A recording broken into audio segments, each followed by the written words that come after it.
কাজের মধ্যে বিষয়টা চলে গেছে। তো ওই বিষয়টা নিয়ে আমি কোনো কথা বা বন্ধু করছি না। পরবর্তীতে আমার উপর দুইটা অভিযোগ এসেছে। একটা হচ্ছে আমার কারণে প্রান্তিক থেকে অনেকে চলে যাচ্ছে, আমি পলিটিক্স করছি, আমি প্রান্তিকের ডন। আর আরেকটা হচ্ছে আরোহীর সাথে আমার যে ঝামেলাটা ইস্যু ক্রিয়েট হয়েছে।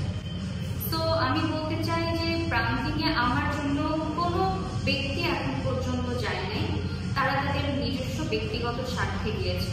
আমার কথাই প্রান্তিক চলে না। এত বড় একটা প্রতিষ্ঠান শুধুমাত্র ব্যক্তি স্বার্থের কথাই তো চলতে পারে না। একজন আর্টিস্ট এখানে কাজ করে না, অনেক আর্টিস্ট, বর্তমানে 10-12 জন আর্টিস্ট কাজ করছে যারা চলে গেছে। তাদের মধ্যে দুইজন ছিল আমার কো আর্টিস্ট তামিম ভাইয়া সিয়াম, আরেকজন ছিলেন ডিরেক্টর মামুনুর রশিদ, আর একজন ছিলেন ফারুক আল ফারাবি। ডিরেক্টর মামুনুর রশিদের সাথে উনি যখন প্রান্তিকে ছিলেন সে অবস্থাতেই আমার 2 বছর প্রায় কাজ হয়নি, কারণ ওনার ব্যক্তিগত কিছু আচরণের কারণে, আমার সেটা অপছন্দের কারণে আমি জানিয়েছিলাম আর্থিক ভাইকে যে ওনার সাথে আমি কাজ করবো না। তো এরপরের থেকে ওনার সাথে আমার কাজ হয়নি, কিন্তু অন্যান্য ডিরেক্টরদের সাথে আমার কাজ হয়েছে। ইনফ্যাক্ট তিনিও প্রান্তিকে কাজ করেছেন।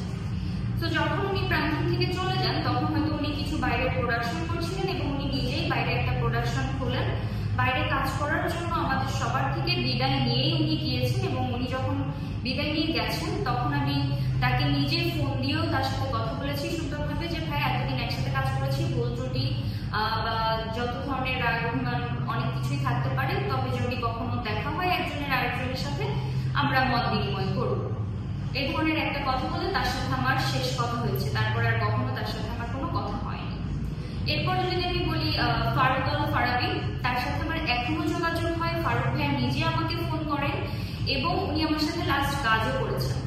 ইনফ্যাক্ট ফারুক ভাই আমাকে এটাও বলেছেন যে আমি কখনো তোমাকে নিয়ে কোনো ধরনের মন্তব্য করি না, সাথে এই ধরনের যদি কেউ মন্তব্য তোমাকে বলে থাকে সম্পূর্ণ ভুল, এগুলো কখনো বিশ্বাস করো না। উনি বাইরে ফ্রিল্যান্সার হিসাবে আর্টিস্ট হিসাবে কাজ করতে চান, সেই জন্য উনি প্রান্তিক টিম থেকে গেছেন। এরপরে যদি বলি তামিম ভাইয়ের কথা, তামিম ভাই আমার সিনিয়র কো আর্টিস্ট, আমি ওনার সাথে অনেক কাজ করেছি এবং আমার নিজেরই ওনার সাথে কাজ করতে ভালো লাগতো, কারণ তামিম ভাইয়ের অ্যাক্টিং আমার খুব পছন্দ। তার সাথে কাজ করতে গেলে আমার মনে হতো যে আমাদের দুটি কাজটা একটা ভালো কাজ দাঁড়াচ্ছে।